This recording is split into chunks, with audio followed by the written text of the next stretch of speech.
Sadu Mawang Anurage. Hadirin, Kabupaten Tabanan di bawah kepemimpinan Bupati Ikoman Gede Sanjaya dan Wakil Bupati Imade Edi Wirawan pada PDAYO Pesta Kesenian Bali ke-44 tahun 2022 mengawali sajiannya dengan menampilkan identitas daerah. PDAYO diawali dengan gadis pembawa papandawa, barisan teduh, rias adat Payas Agung khas Tabanan, serta lambang Kabupaten Tabanan yang mengusung spirit Sadu Mawang Anurage yang bermakna setia dan bijaksana menjalankan dharma demi kecintaan kepada rakyat. Barisan berikutnya adalah umbul-umbul, barisan kepogan bunga, dan buah serta sajian kesenian khas Tabanan, yakni tek-tekan, kelompokan, dan baris Cirebua. Sadu Mawang Anurage, which means faithfully and blessing carrying out dharma for the Mawang people. The next lion in this dress, ladies and gentlemen, is banner, flower, and fruit Gabongan lion.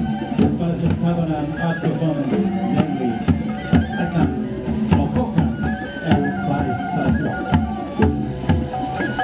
Untuk memaknai tema dan ketujuh Amrata, Duta PDAYO Pemerintah Kabupaten Tabanan menampilkan garapan dengan judul Minggu Perak. Minggu Perak merupakan nama sebuah pulau yang terletak di danau Beraman, Kabupaten Tabanan. Pulau ini memiliki desa Keramat yang merupakan sumber air masyarakat Tabanan yang berkaitan dengan Suba Abian dan Sal.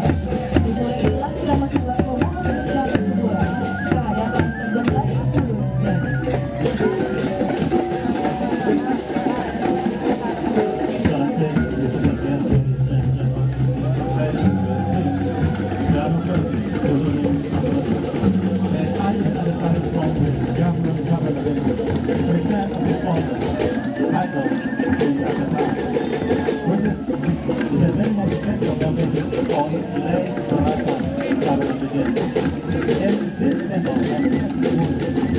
source of water for the Tabanan society, especially those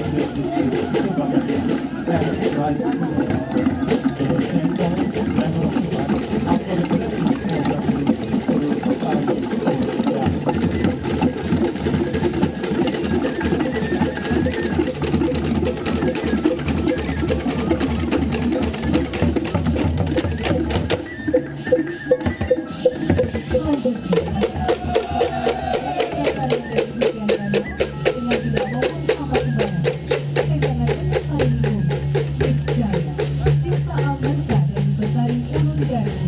bermanfaat bagi kelangsungan hidup manusia. Gerakan ini diiringi dengan gamelan Beleganjur.